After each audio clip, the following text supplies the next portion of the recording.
Қалайсыңдар достар? Жақсысыңдар ма?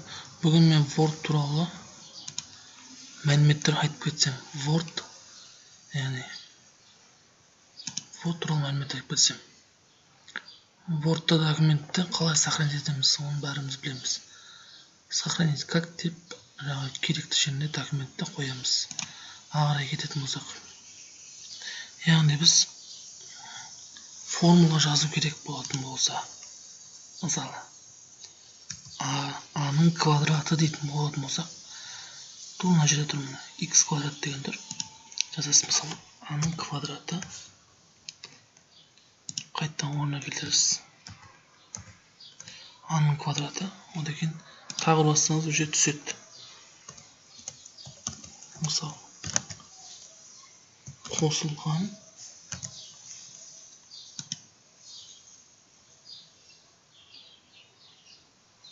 жоқ, бұл қазір керек емес.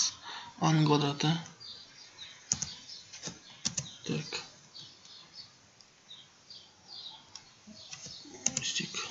a минус v-ның квадраты дейік. Біз осылай формуланы жазуға болады. Тең деп ағыры жауабын жазасыздар.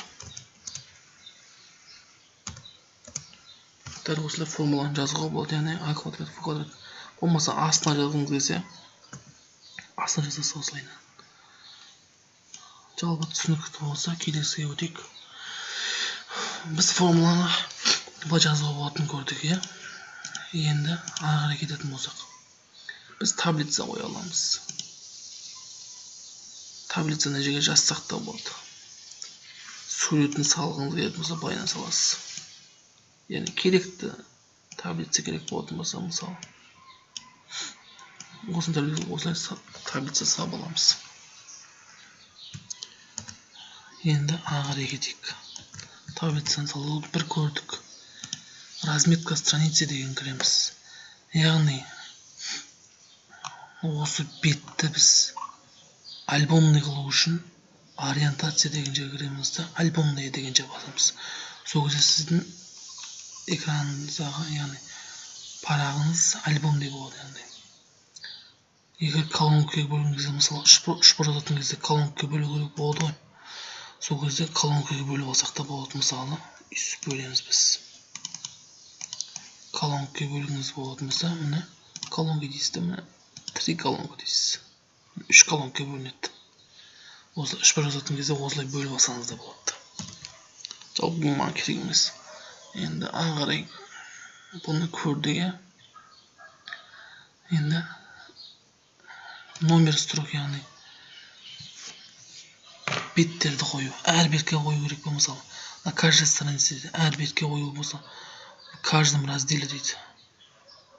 Осылай нөмірді қойып шығамыз. Енді так, қолдана. Яғни жағын отыр. Ешкіміз интернеттерді қойып қойды осылай. Подложка дегенде ешкім көшіп алмас үшін осылай істеп қойсаңыздар да болады. Атыңыз жазып қойды. Свет страницы, яғни страницадағы светті өзгертсеңіздер да болады осылайдан. Енді граница страницы дейді. Граница страницы деген, яғни шет-шетін қоршау, қазақша айтқанда. Светін өзгертсеңіз де болады. Сурет қойсаңыз да болады. Әртүрлі суреттер, мысалы шет-шетін қоятын. Сурет керек емес дейтін болсаңыз, мынандай суреттерді қойсаңыз болады. Мынандай суреттер. Осылай образец көрініп тұр жанында, міне. Алма қойса мынандай болады деп тұр. Осылай қоюға болады. Всему документу дейді. Сізге бірінші бетке ғана керек болатын болса, этому разделу только первая страница, бірінші бетке ғана қоясыз. Кроме один страницы. Керекті беттеріңіз қоясыз да. Бірақ маған керек емес. Яғни оны бөліп алыңыздар. Енді мына жерде так, бұл керек емес. Мына жерде тағы бір не бар, қазір көрсетемін сіздерге. Мысалы бетіңізді қандай болып тұрғанын көріп алу үшін одна страница, яғни бетіңіз қалай көрініп тұрған осы жазылған бетіңізді міне өз көріп аласыз. Қайтатын болсаңыз 100% дегенді. Ағырай кететін болсақ, мына жерде фигураларды қоюға болады, яғни әртүрлі фигуралар, керекті фигураларыңызды қоюыңызға болады. Одан кейін жаңа реферат жазатын кезде мынау қоюға, мына Ford Artist'та осының біреуін таңдайсыз, одан кейін сөзін жазасыз, сол жерге керекті жерге қоямыз. Символ қою үшін мына символдар осы жерде тұрады. Математик болатын болсаңыз формула керек болады. Формула керек болатын болса осыларды қойып жазамыз. Так. Мынау есеміз. Біресе дұрыс істемей қалып тұрсаңыз, қайтару үшін Ctrl-Z басасыз.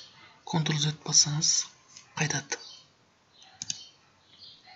Ал Ctrl-I деген қайттан алға қарай жүргізеді. Мысалы көрсетемін сіздерге. Әкеледі, мысалы әкеледі деген сөз тұр ғой, мысалы.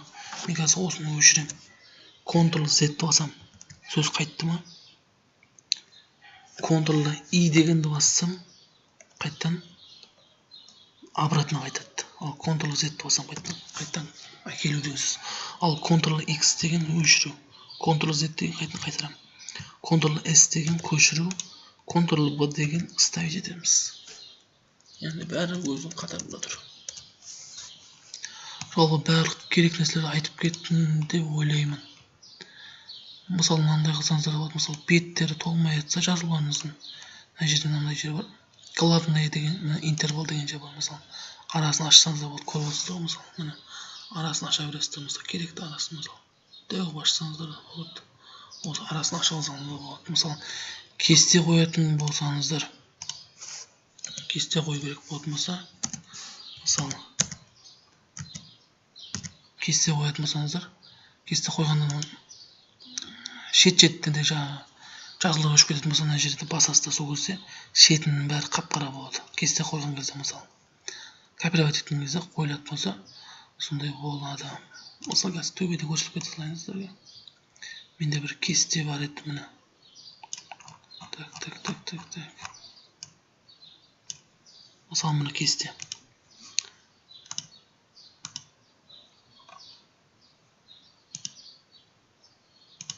Мысалы, мына жерде нет границ деп отыр. Мысалы, мына кестен сандай болып көшірілетін болса, мынау басасыздар да, міне, все границы дейсіздер.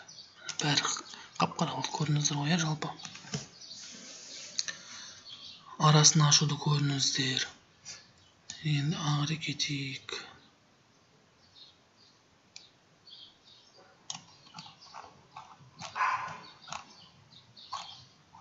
Ары кететін болсақ, мынау керек жазуларыңызды әртүрлі формаға келтіруге болады. Мысалы, 4 бұрыштағы келтіруге болады, бір жағалыға келтіруге болады, әртүрлі формаға келтіруге болады.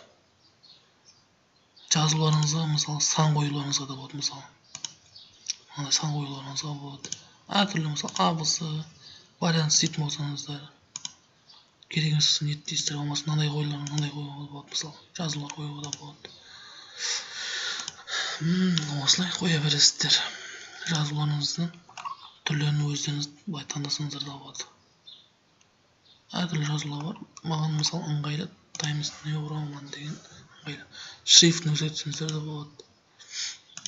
Керекті жерлеріңізге, мысалы, жирны қалсаңыздар да болады, мысалы, керекті жерлерді көрсетіп қалсаңыздар да болады. Не астыңызда да.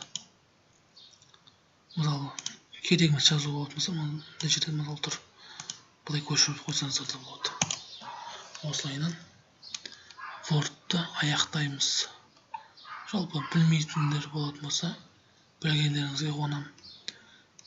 Білгендер болса, комментарийға өздеріңіздің білетін нәрселеріңізді айтып кетсеңіздер де болады.